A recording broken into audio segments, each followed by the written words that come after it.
So, I can explain.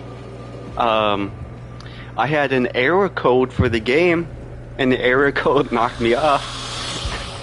But hey, I'm back. I'm back in like a single second. Oh, that was funny. It's funny because it's low-key, like, almost like a little accurate. Well, like, the killer is so powerful, it knocks you off the game. Oh man, it was funny. But no, Vecna is so much fun to go against. Now that like I get more of like what he's putting down, he's like actually really fun to go against. Like holy cow.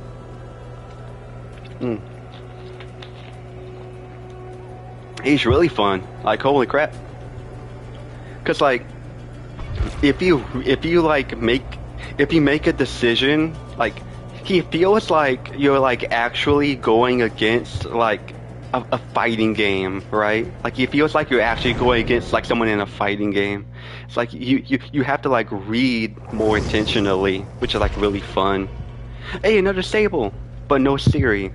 Again, like dude, we saw that Siri. That was like the only Siri I've seen in forever. Like we gotta find another Siri. Why am I the only one that's Siri, especially with like The Witcher 3 being a popular again? With the, like I can't be the only Siri in this game. Gotta find another Siri. That's gotta be like a not like a goal, but it has to be like something. It has to be like a Pokédex where we have to start keeping track of like how many series we see, because it's like a popular franchise. Like The Witcher is so popular, and Sable is so popular too. But where are the series? Like I don't know where they are. They're gone. They're missing. It's like a popular character that's just non-existent. It doesn't make any sense like whatsoever. We have to try to find more series out in the wild. I like how it's Siri, a fantasy character that is like god tier level powerful. We have Sable, who is like kind of witch coded. I know that she's like best friends, but like kind of lovers with Michaela. And then we have, I believe that was like, was that Attack on Titan character? I didn't quite get a good look. And then we have Dwight, who's just like in like a blue hoodie and like jeans and just carrying like a little med kit. You know, like we have like fictional characters, like powerful characters. Oh, it's Alien. Oh, I love going against Alien. We never go against Alien. Oh, it's so much fun. It's my main. It's my main, Alien. We never go against Alien. We never go against Alien. Oh, that's so much fun. I love how... No, I don't know how the game renders it, but I don't know if like the tunnels are like actually like... Oh, is that the Alien? Oh, that's the Alien. Why'd you leave? Oh, it's the blighted Alien too. Oh, dang. What the heck? It's the blighted Alien too. That's so cool.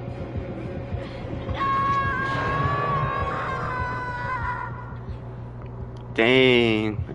I don't know why she left. I guess she didn't want to go against the Alien. But the Alien's so much fun to go against, though.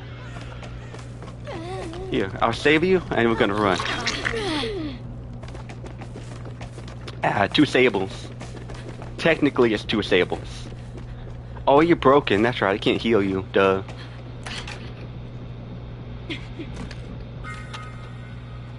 Alright. Kindred. I'll place you right here.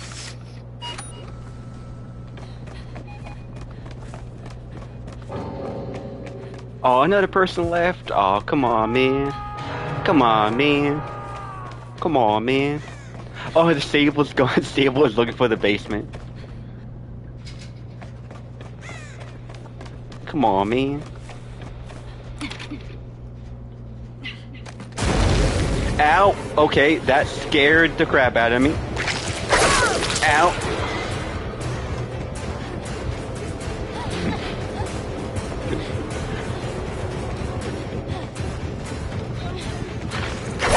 Oh, I'm dead.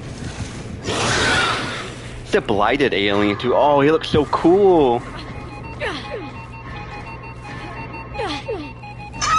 He looks like if he looks like if you took that alien from Alien Resurrection and you just lit him on fire. He looks so cool.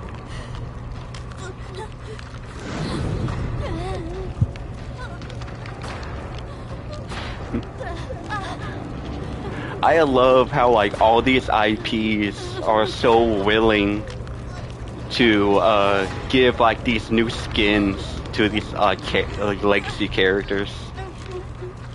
The blighted Chucky looks awesome too. Oh no.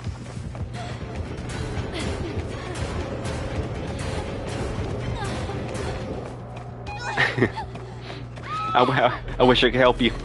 I wish I could help you, but it's a xenomorph. It's literally the apex species, the ultimate weapon. It's like that perfect killer.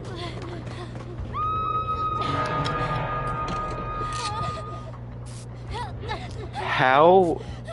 Oh, that's that. Oh, what the heck? Oh, you thought?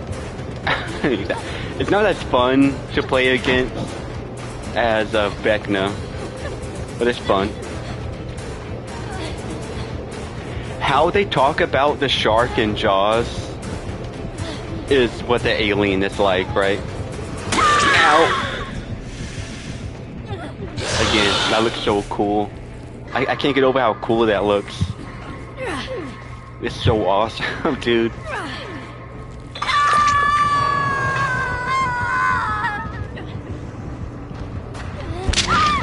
I also love how it's like lore accurate too, of like the blight had just been like infecting all the killers in the game, and it's just been like transforming them into like their true self, but like in a horrible way.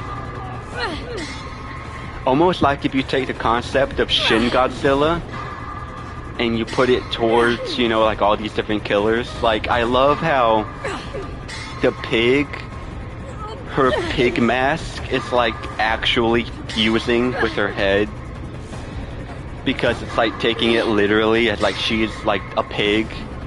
Just like so gross, but so freaking cool.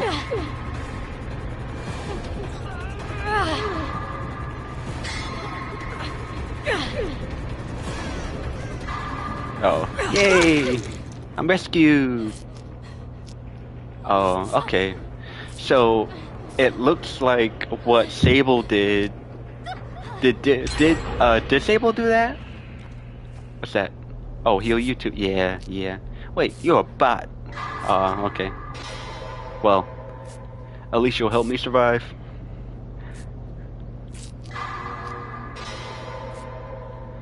You're a bot. He's a rat. He's a rat. He gave you all I had. Me and my friend were talking about the ending to not the like the ending, but the ending of Chapter 6 to Red Dead Redemption 2, and he was saying how he did like an audible gasp when it was revealed that Micah was the rat all along. I actually like to believe that Molly said what she said. Uh-oh.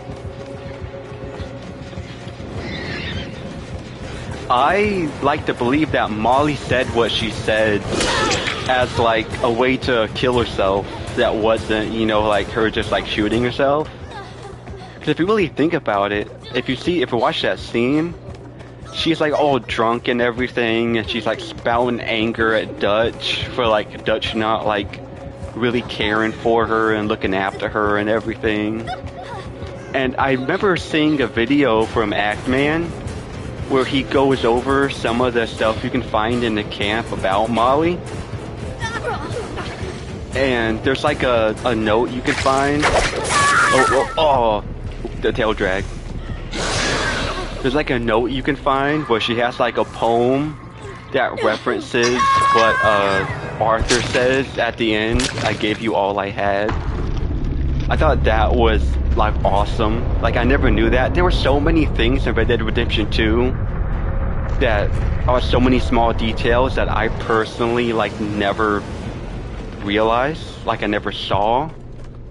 And there's so many like camp encounters too that I'm sure to this day I haven't seen or haven't like seen even on like a YouTube video. Oh, the two boss. Oh wait, no, the actual players getting chased.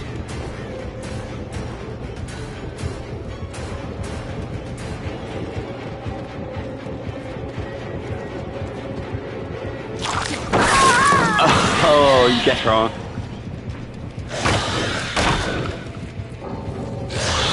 Oh, and they quit too. Oh, that sucks.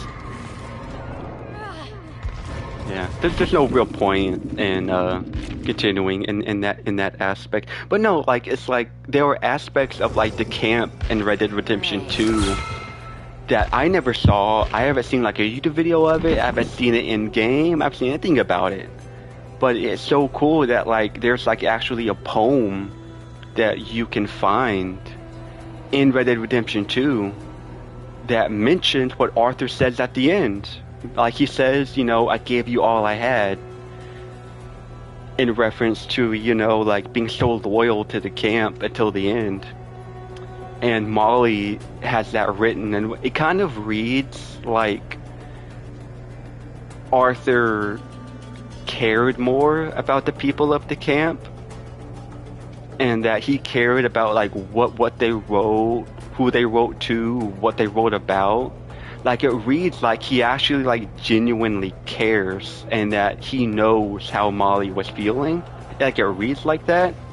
Like maybe you can interpret it as he read Molly's note after she was shot by Grimshaw, and like it kind of reads as like, you know, throwing all her stuff out. Like he read it, and like he had that like ingrained in him, the I gave you all I had. And that's like a poem that she wrote. Like, again, I think that Molly, again, we know that, was it Ross? It was Ross and someone else. I forget his name. It wasn't Ross, because Ross is in the first game. But it's like, it's one of the Pinkertons says that they sweated Molly O'Shea. Basically like they interrogated her, but she didn't say anything. And it was Micah that's the rat that was informing them the whole time. And I personally like to believe that Molly was so distraught, so angry and depressed that Dutch was just ignoring her, not giving her the time of day, not caring for her, that she eventually just broke, got super drunk, and went on, you know, like a suicide thing where she went up to Dutch and just confessed to being the rat. Not out of like, because at that point it's like the camp's all distraught, the camp's broken, like there's like nothing there anymore. At that point in the game, like Arthur is sick. I think Arthur is sick at that point. Yeah, I'm pretty sure he is. And no, the camp is completely dissolving. And it would make sense that she just doesn't care what happens to it, and she just wants out. But she knows that if she leaves, it's a possibility that, you know, she'll die. And she's also like a high society woman, and that she wants to live, you know, in high society or like high society. So she would prefer to just drink her problems away, and then with that liquid courage, she goes up to Dutch and just gets, you know, shot. As like a way to end it. Which I think you could also interpret that as her like getting one last hit back on the camp. Like, this life I was leading with the camp is so disastrous and so bad that I'd rather just end it like this and just like destroy the camp in the process, which would make sense for Molly's character. There were so many things with that. Like I actually remember, I think it was my first playthrough of the game, that there is a random encounter that you can get in the camp where you're talking to some of the camp members, and it was like you're talking to them, and Arthur says something like, I think all the characters are talking about the ways that they'd want to die. And Arthur says that he'd die facing the setting sun, or the rising sun. I think it's the setting sun. And if you get the most honorable ending, he does die facing the setting sun. Like, he's up on the cliffside, you know, Micah just beat the crap out of him, Dutch stopped him from getting the gun, and he's just explaining to Dutch, like, how he feels, what's happening, what this camp has become, what he's become, what happened to John. And, you know, Dutch finally, like, hears what his son has to say, like, his actual, like, it's not his biological son, but, like, basically his son has to say. And Arthur, his life is ended by just resting on top of the mountain, staring at the setting sun. And I remember getting that optional, because I thought that piece of dialogue was not mandatory, but it was, like, hard to miss. Like, they kind of wanted you to experience it. Like, they might have, like, put that dialogue, like, close to almost being mandatory. But from what I've seen, like, that is a piece of dialogue that you can easily miss, just like almost everything else in the camp. Like, you have to actually, like, be in the camp to get those pieces of dialogue. And I remember, like, being so surprised that the best ending to the game is so heavily foreshadowed in, like, that missable piece of interaction in the camp, which goes to influence your involvement in the camp and, like, wanting to talk and wanting to interact and wanting to be a part of it, which is so much fun, so interesting. Like, that is video games at their core most effective. That is their most effective, like the fact that you feel the change in gameplay when you get sick in that game. Again, it happens in RE9 as well, but the fact that you've been playing the entire game, eating to recover your stamina, eating to recover your health, drinking to recover your Deadeye, you kind of have this ingrained in your head, but then when Arthur gets sick, the game, like, realistically shows, like, the physical effects of tuberculosis, which is, like, low metabolism, low energy, food won't matter as much, and you're actually experiencing the effects, like, in gameplay. Like, you can't run as fast anymore, your stamina is depleting faster, your health won't regenerate unless you sleep, which is accurate to tuberculosis. And the fact that like, super realistic historical cowboy game stays to that aspect of realism to the point where you feel like you're Arthur in those gameplay moments, where you are really feeling the effect of not being able to run, you're feeling the effect of having low Deadeye, you're feeling the effect of not being strong enough. Like, he's actively not strong enough to win a fist fight, he's not strong enough to win a gunfight anymore. You get that one fist fight, saving that young boy that you had sent to be destitute after you did that debt collector job. And after that fight, like, you feel it, like, it's hard to win that fight because you're literally dying, and there was a grown men who are beating your butt, but Arthur comes out victorious in the end. And that's a video game. That is, like, the epitome of a video game, is making you so, it's what movies can't do, it's what books can't do, it's making you so connected to the character through the screen that you have more of a passion for what's going to happen. Again, it's like what I was talking about earlier with, like, horror games, where with a horror game, or, like, even something like The Last of Us, like, you want to protect Ellie, you are so invested in this character that you see what the infected can do. You see what the other survivors can do. The game is so violent because it needs to portray that want for you to protect her, that want for you to survive. And you don't want that to happen to yourself or to Ellie, especially Ellie. You don't want to see those horrific death scenes, like when Joel gets grabbed by a bloater, it cuts off mid-screen, like, it goes black, but, like, you see some of his face getting ripped in half by the bloater. And it's like, I don't want that happening to Ellie. I want to protect Ellie, and the game would not make you as passionate if it did not show the consequence of your failure to protect this person that you have promised a loved one to protect. And I love how, like, Tess, and whenever Tess, like, asks you to watch over Ellie, I love how her line is, there's enough here that you have to feel some sort of obligation to this. Like, I love how she isn't, like, outright begging. Instead, she's saying, you have an obligation to do this. Like, this is an obligation. Like, we have gone too far together for you to ignore something that I see as important. And I love how she cements it as like an obligation. Like, no, this is an obligation. And again, it makes Tess more human, it makes the rest of the game more human, it makes your mission more human, because this person that you inherently like or even love, depending on like TV show, like game or whatever, has outright stated that this is an obligation. We have gone too far, we've done too much together for you to feel like this is something you could just back away from. And it makes you have this, it makes you compelled to really want to protect Ellie.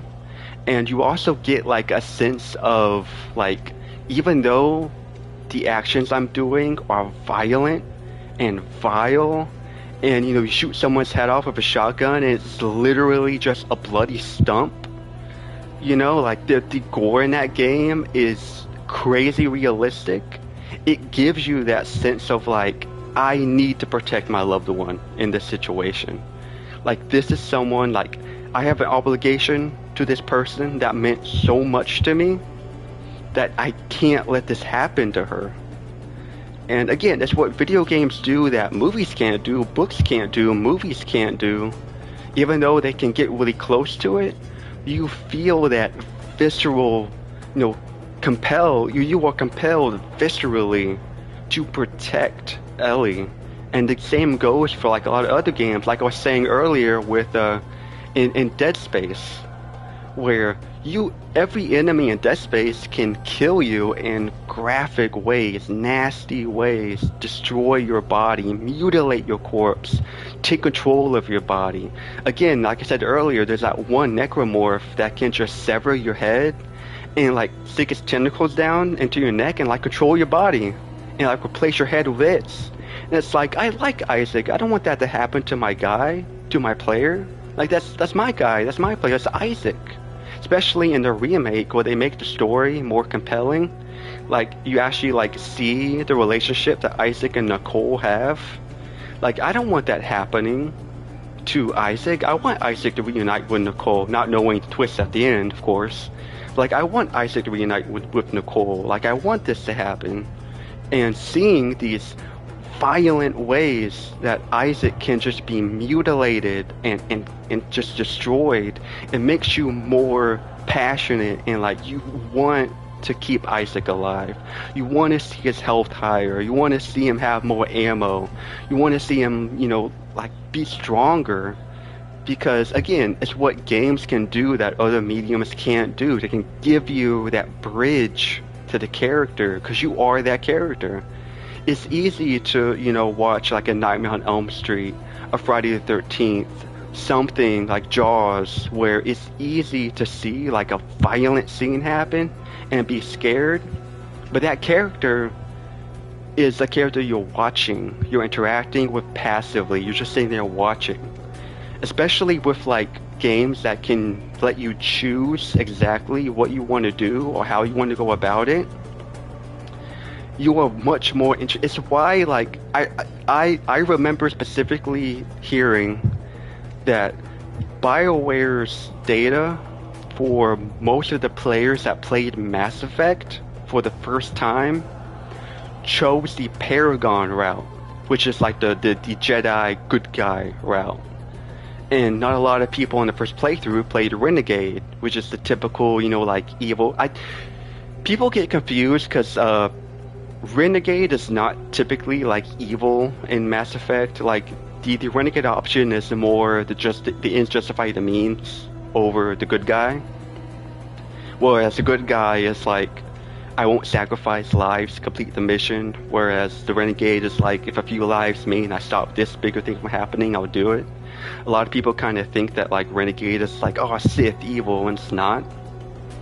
But most people played Mass Effect for the first time Paragon. Like BioWare has the data and they shared it. It's like over 90% on the first playthrough played Paragon. And it goes to show that like most people are good. Most people want to see characters live and succeed and be happy. And it's because, again, especially with Mass Effect, where you're dressing your characters up, you're giving them armor, you're giving them guns, you're upgrading their guns, you're upgrading their armor.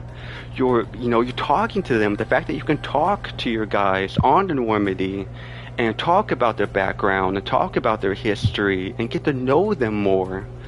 Again, it's something that like TV shows and movies can't do. It can't give you that connection. And it's something that I think a lot of passive media kind of it's one of the reasons why I think, well, not why I think, but like it frustrates me a little bit when video games are kind of just seen as like just kind of fun and that's it.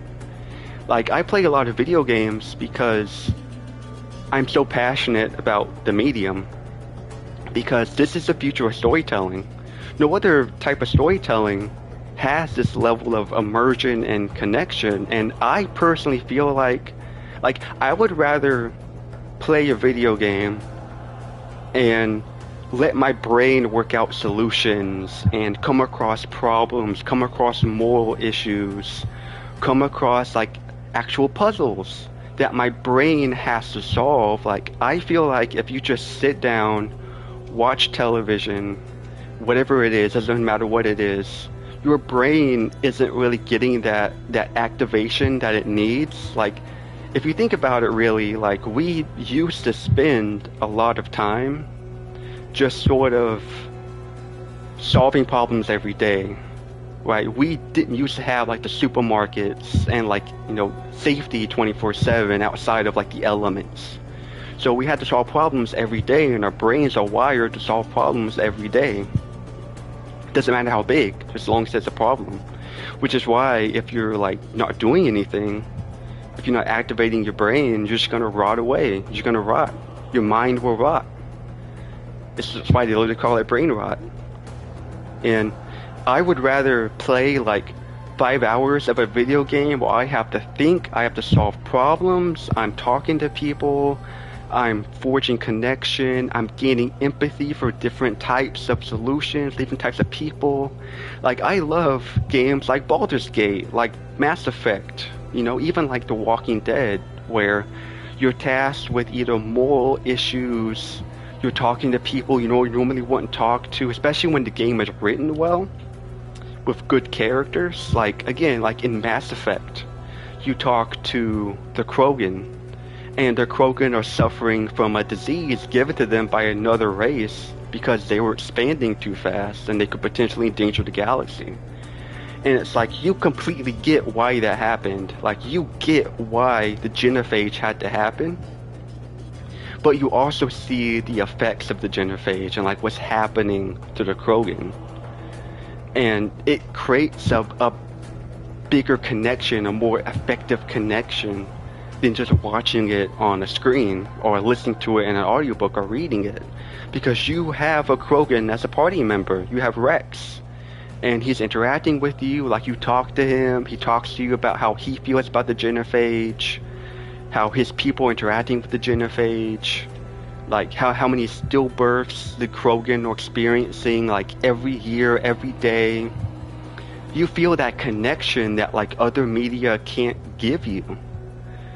And I truly believe that like people who play video games consistently, they're more than likely going to experience like a less likelihood of Alzheimer's, a less likelihood of dementia, They're going to have better hand-eye coordination.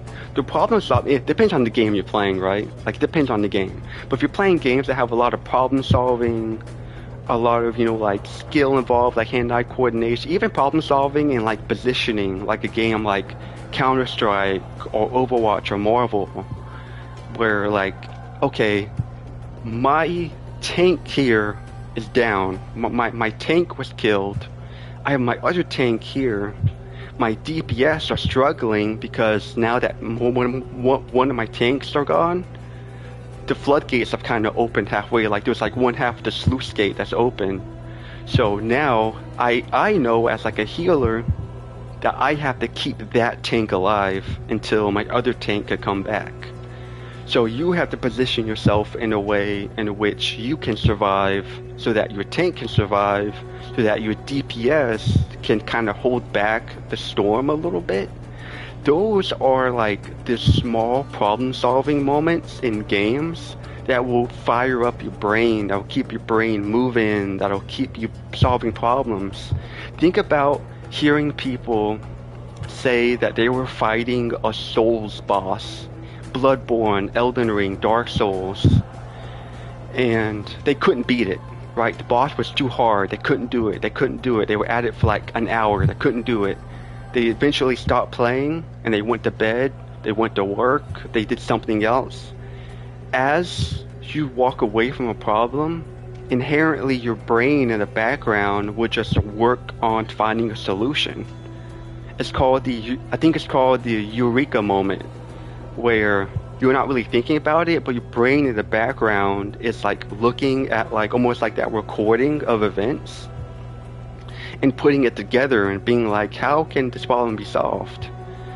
And when you come back to that boss fight, you might beat that boss in like the next 3 tries, when before you were trying it for like 15, because your brain was doing what it's meant to do and solve problems and work out solutions and solve for these issues, which is what games provide. Like they provide that ability for your brain to activate. And again, I'm not dismissing books. I think books are great. I think you should read books, and if you don't know a word, to look it up, add it to your lexicon, try to find. I've always tried to, whenever I find a new word, excuse me, even if I'm talking to myself or just something, I'll always try to remember it and try to put it in a sentence in my conversation so that it's inherent like in my dialogue, in my lexicon. I think that's super healthy for you to do, is to find words that you don't know, look it up, and just try to fit it into dialogue. And it'll also help your brain, because now you have a problem to solve. Now your brain is like working in the background. Next time you have a conversation, where can I fit this word in? Where can I ingrain this in my dialogue? Where can I kind of put this in? Again, like it's super healthy to find ways for your brain to activate what it's meant to be doing, which is these problem solving in the background, which is what it's meant to be doing. So I think games, again, books are great. Movies, I'm not missing movies, I'm missing TV shows. I know that passive media, has a lot of its of benefits and positives, but games it's such a new medium compared to everything else, and it gets dismissed a lot in the health application of these games. Like I'm playing Dead by Daylight, and I'm not really thinking too hard because I'm just here to chill and vibe out to like the conversations and to the gameplay and to like the matches and just talk. But if I'm actually like focused in, there were like every like 20 seconds there's something to do. Every 20 seconds there's a decision to make. Do I drop the pallet? Do I vault the window? Do I take chase? Do I save? Do I heal under hook? Do I send my guy out? Do I wait to heal? And again, like as your brain turns, as the gears turn, as you start solving problems, you can help delay the onset of these health issues like Alzheimer's and dementia and these different like brain issues. Obviously, it's important to keep your physical health up as well, but again, games are so dismissed in their health applications in terms of mentality that it kind of frustrates me when all I see are people like looking at games like it's still the NES, like it's still the SNES, like it's still these issues. It's like games are not like that anymore. Like we know it has been so long since these games have been around that we know the health applications to these games. Like we know we know the negative side effects of like addiction to video games and not getting enough exercise, right? Like not getting enough social experience and spending too much time on it. But we also know the positive effects, like the fact that in terms of your mentality, again, like try playing a multiplayer game and just talking to people. Even if it's something like in Marvel Rivals, like I do this all the time in Marvel. I'll talk all the time in Marvel. I'll chat all the time in the little chat log in Marvel and just talk to people. Like most people are just super easy to talk to. Unless you're playing like ranked and it's like really like stressful. But if you play, like an MMO, if you play a multiplayer game, you can find people that are like super easy to talk to and chat with and gain a connection with. I actually made a friend yesterday playing this game. Like I added a new friend playing this game because he messaged me after the game and we were talking about how like one of his teammates didn't help him out. He was angry and we were just chatting and I made a new friend. Like it's easy. So it again, the health benefits from games are so much more pronounced than we believe they are, and then like mainstream people believe they are. Again, if you just play Call of Duty, if you just play Madden or FIFA or anything, or Candy Crush, it's like that's not really inherently gonna help. I guess it's more helpful to play something like Candy Crush because inherently you're doing more with your brain.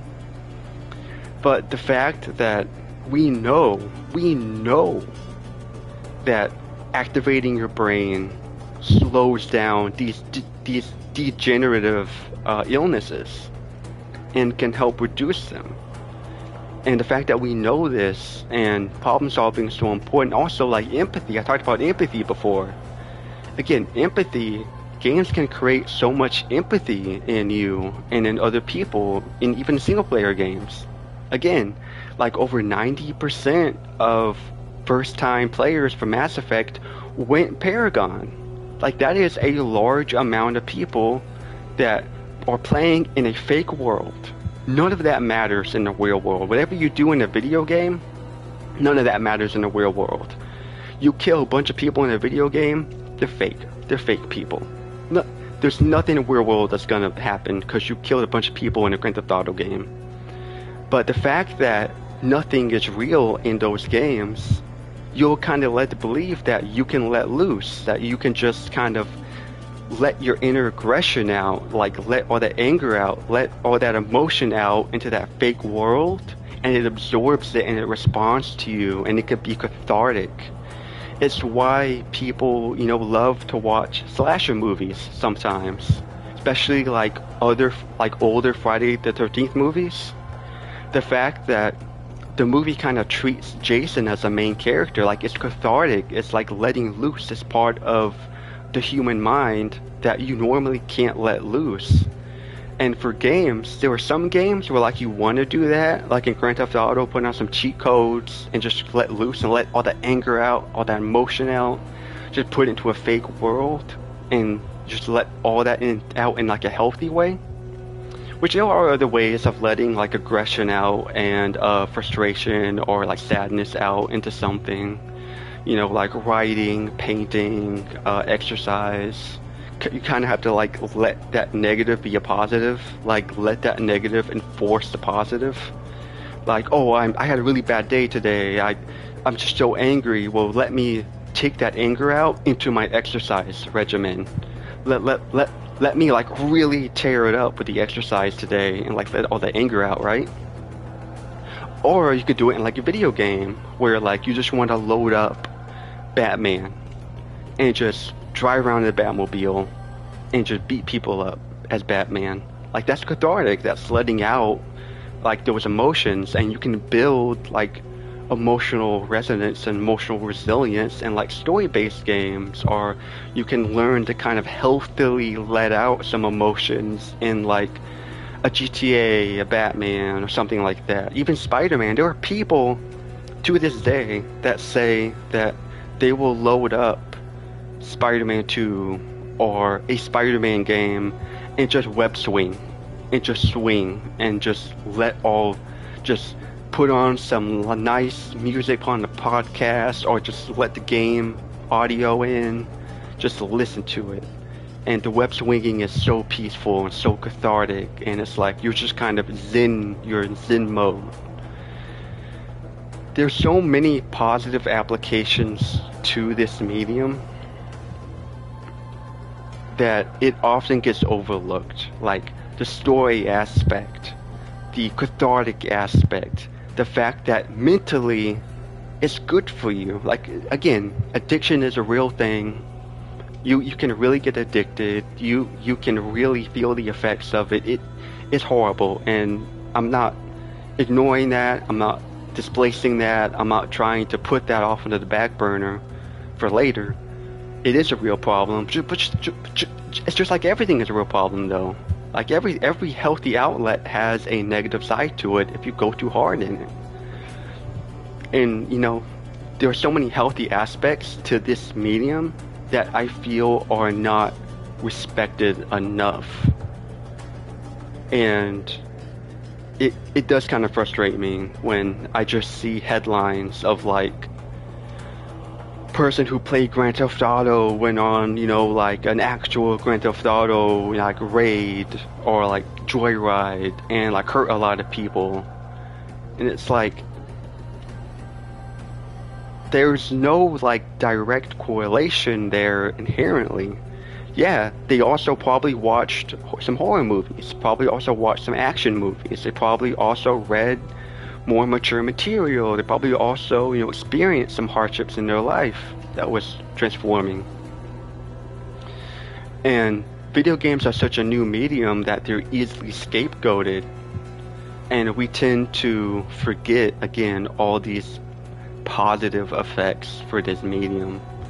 And I know I've just been like talking to the screen here, I'm not playing the game or whatever, but this conversation is just so compelling and just so enriching. I feel like it's important to convey, you know, how this medium can positively affect someone, you know, how it can enrich their mind, strengthen their mind, their hand-eye coordination, their ability to communicate.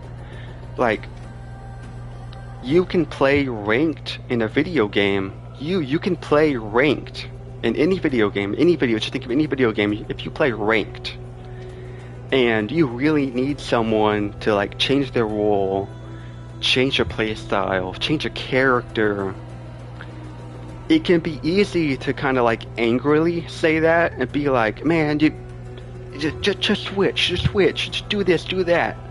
But we often forget that in those tense situations, we can have a learning opportunity of, you know, how to diplomatically, earnestly, honestly have these conversations inside of these tense situations, which I personally believe you can then take out into the real world and, you know, talk competitively and honestly and with integrity under a tense situation.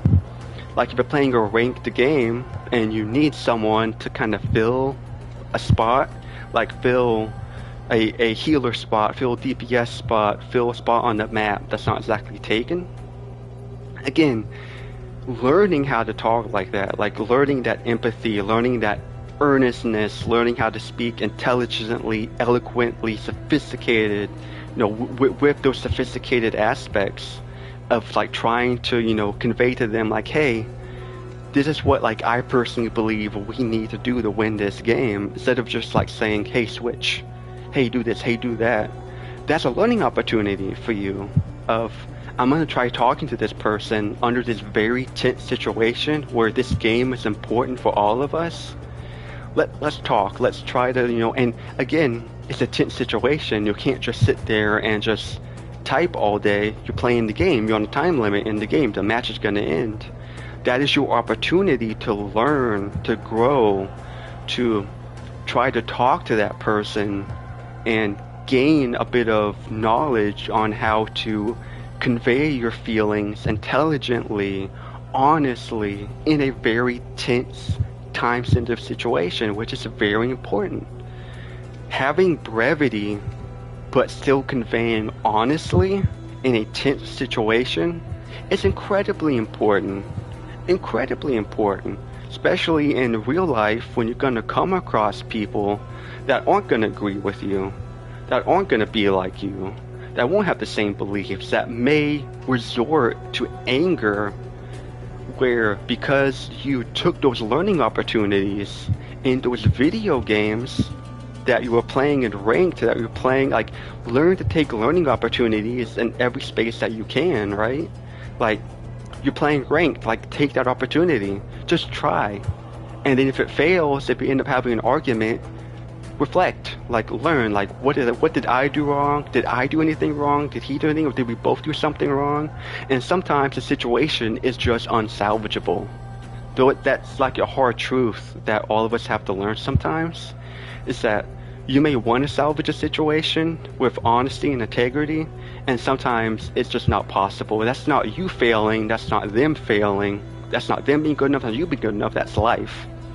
Sometimes your integrity, your honesty, even these, I don't know how to say it, these soliloquies that you propose to them are not gonna be enough, and that's okay. Like, sometimes there are situations, like sophisticated situations, hard situations, where no matter what you say, no matter what you do, it's not gonna work out, and that's just life. And sometimes, again, take that learning opportunity. In that ranked game you were playing, you needed a healer. Someone switched off of healer to kind of fill a spot, and they didn't convey that, so you didn't know that you were down a healer for like 5 minutes. So now you wasted 5 minutes trying to push, and you couldn't push because you were down a healer. You needed that second healer.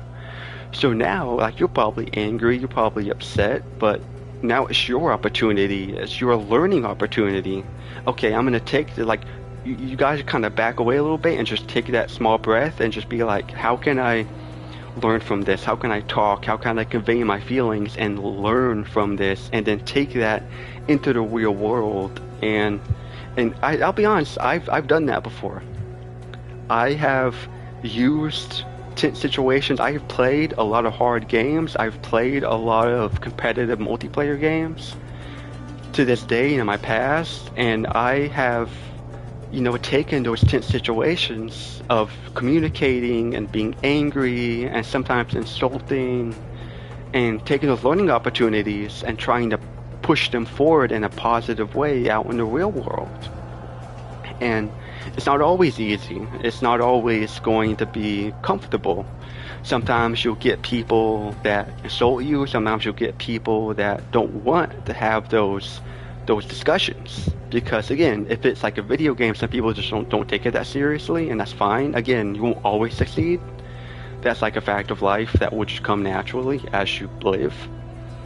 But I'm a firm believer in just taking learning opportunities whenever you can find them. Just take those learning opportunities. Find ways to learn. Find ways to grow. Like, even if you're playing a video game, like I am, like a lot, I look at constant ways to grow. I look at constant ways to, evolve my empathy and evolve how I kind of look at things. And I don't always succeed.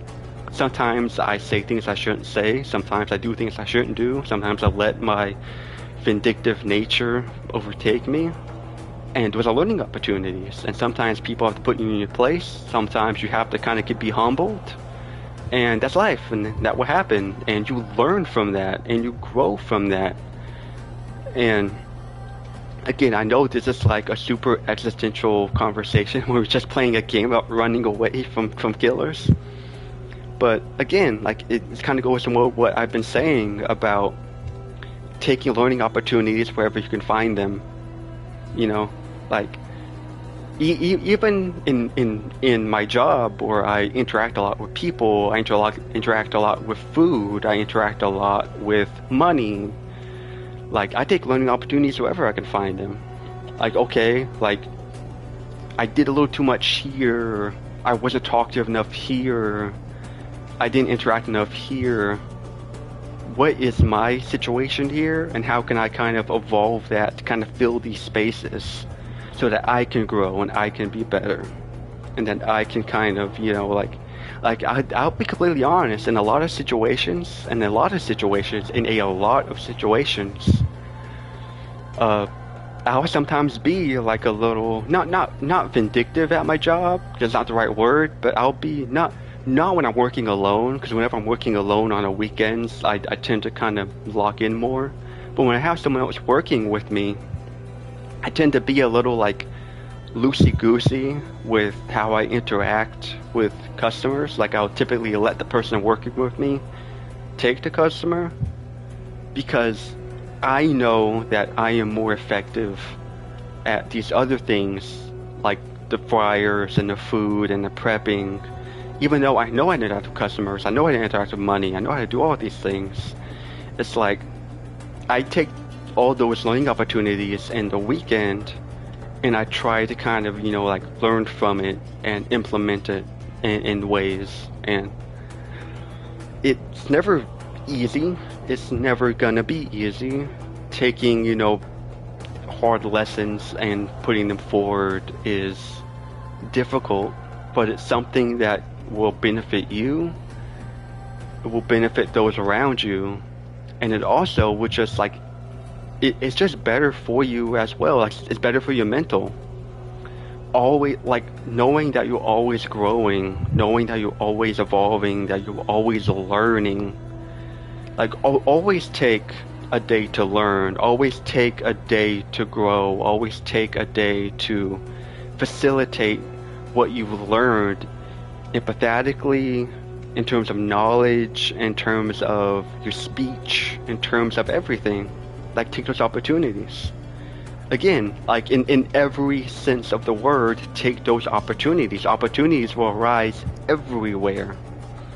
Even in video games, like I'm talking about, like you will experience opportunities even in games. Like learn sophisticated, you know, thought processes in games. Like learn to multitask. Again, like horror games, for example. Like if you're a scaredy cat and you kind of know that you crumble under like hard situations, you kind of like crack under a lot of hard situations. Horror games, especially like resource management horror games, can help a lot. Like playing Resident Evil and seeing that, you know, you have only a certain amount of inventory space for only a certain amount of things, and you have to, you know, you have to take a gun with you and maybe some ammo, and maybe you know where this key item goes. Let's say you have like 5-6 inventory slots. That's like 3 taken up right there. What else do you take? Health? Do you really need it? Like where's the route you're gonna take? Is it a new route? Do you think that an old route is gonna have new enemies? Like in older Resident Evil games, they'll give you new enemies and older routes as you progress the narrative. So now it's like, okay, take that learning opportunity. What exactly did you learn from that?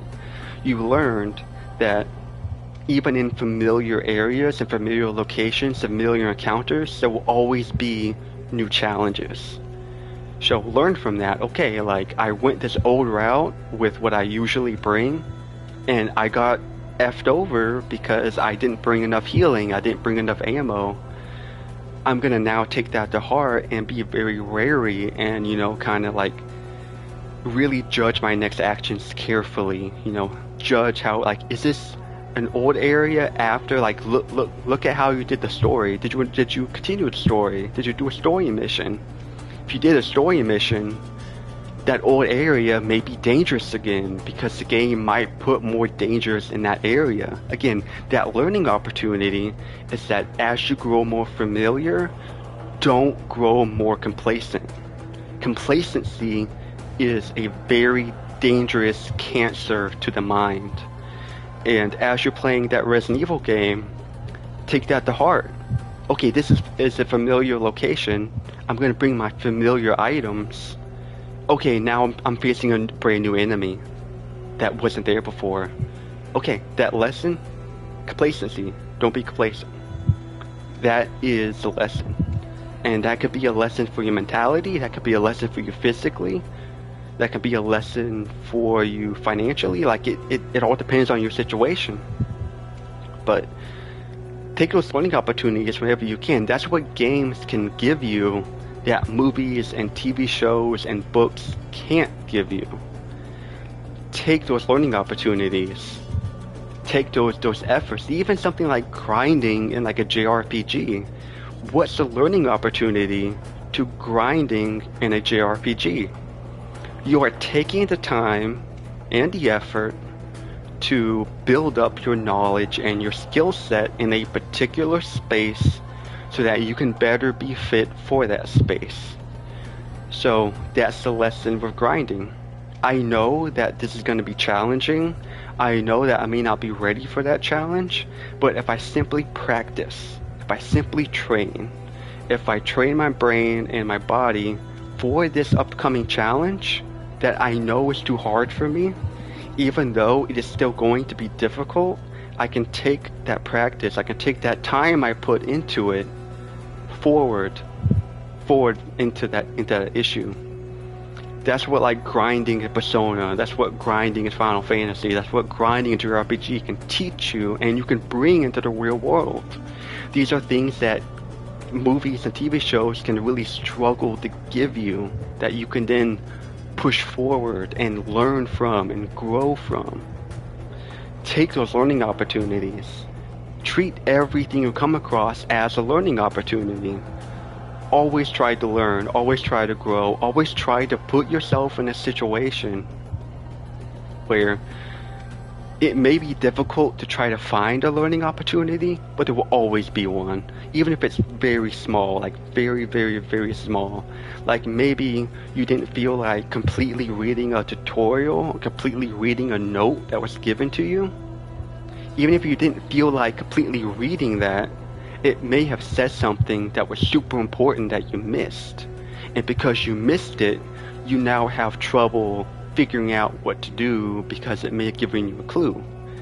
Learning opportunity. Be patient. Acquire all the information before you make a judgment. Don't jump to conclusions. Don't believe that you have all the answers. Don't believe that you can just rush forward into a situation. Like, take all the information you have, ask questions, read, gain that knowledge, and then go forward. Because you may have missed something in that game's tutorial that said something so important that you missed, and you might not think to go look in that note again, in that example again. Don't miss those things. Don't miss, like, take those learning opportunities. Learn from that, grow from that. Every opportunity you come across will be a learning opportunity. You just have to learn how to find it, how to really learn from those. Finding learning opportunities is just as important as actually learning from those opportunities.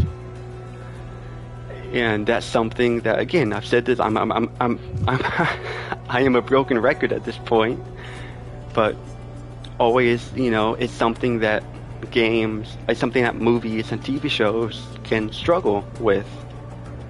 And if you're not playing a game, again, like a book, reading a book, come across a word you don't know, look it up. You have the power of a star in your pocket.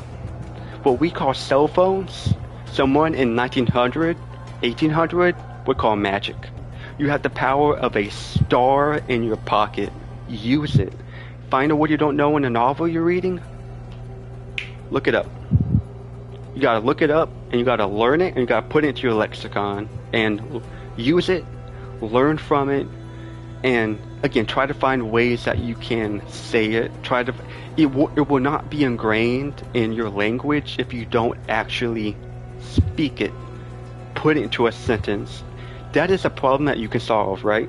Again, I talked about this earlier. I'm totally a broken record. Just try to find ways you can put that word into a sentence and learn from that and grow your language, grow your speech. Learn how to say things in more than just one way.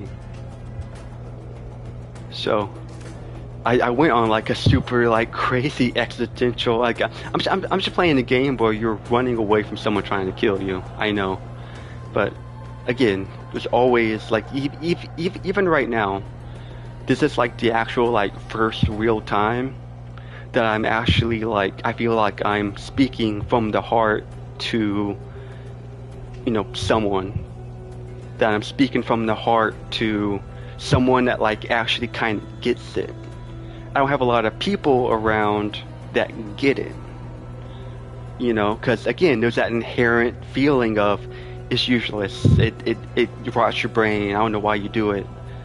But to kind of talk to someone that gets it, that's on that level, that knows, that has that ball knowledge, it feels really cathartic to kind of confer with people who have the same conscious thought of, yeah, like this is like useful, this matters, take these learning opportunities. And again, I know it's a game where I'm playing as a licensed character right now, running away from like a boogeyman. But again, like this is a learning opportunity. I feel like I am learning how to be earnest and honest with people who have the same ball knowledge that I do.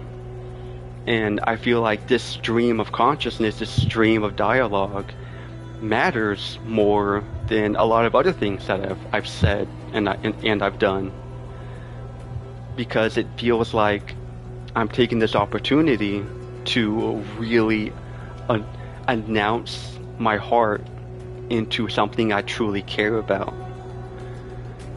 And it's a learning opportunity to find more things I care about and really try to convey with people of similar statements of mind, to explain to those who don't have that same statement of mind of how important this actually is, and how important it is for you to grow and you to play and you to like. It's so easy to view a game as just, oh, time waster.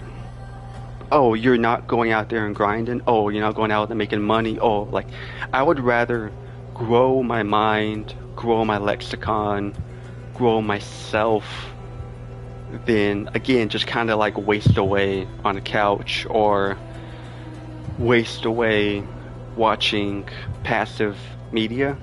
If I choose to waste away, then I would rather waste away kind of growing and evolving a part of myself that I feel like I can then take into the physical world and better those around me and better myself in small but important ways throughout each encounter in life, than just put on like a movie or something and have a good experience for maybe like 2 hours, but then like what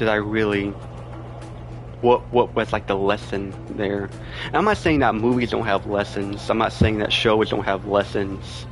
They absolutely do.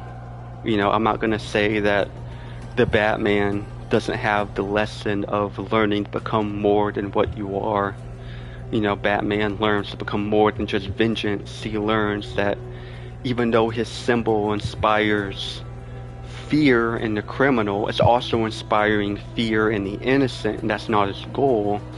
And so that movie is about the main character learning to become more than what he sees himself as, learning to look at people how they look at him, convey his message like, you are protected, this is not meant for you, this symbol is not meant to scare you.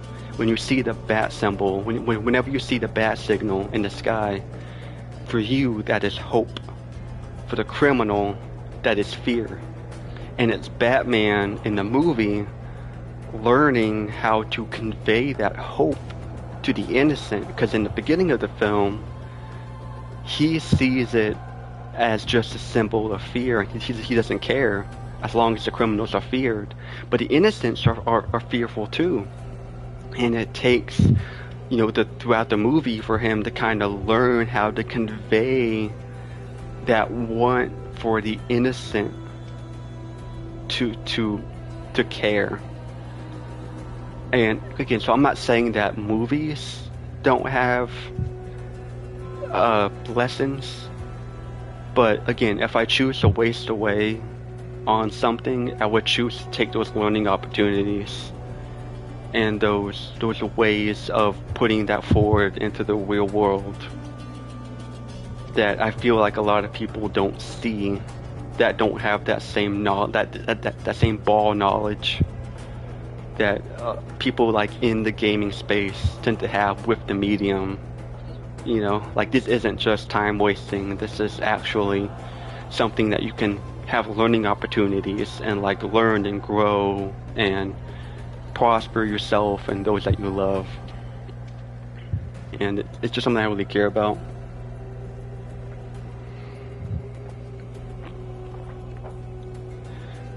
But I gotta look at my laundry.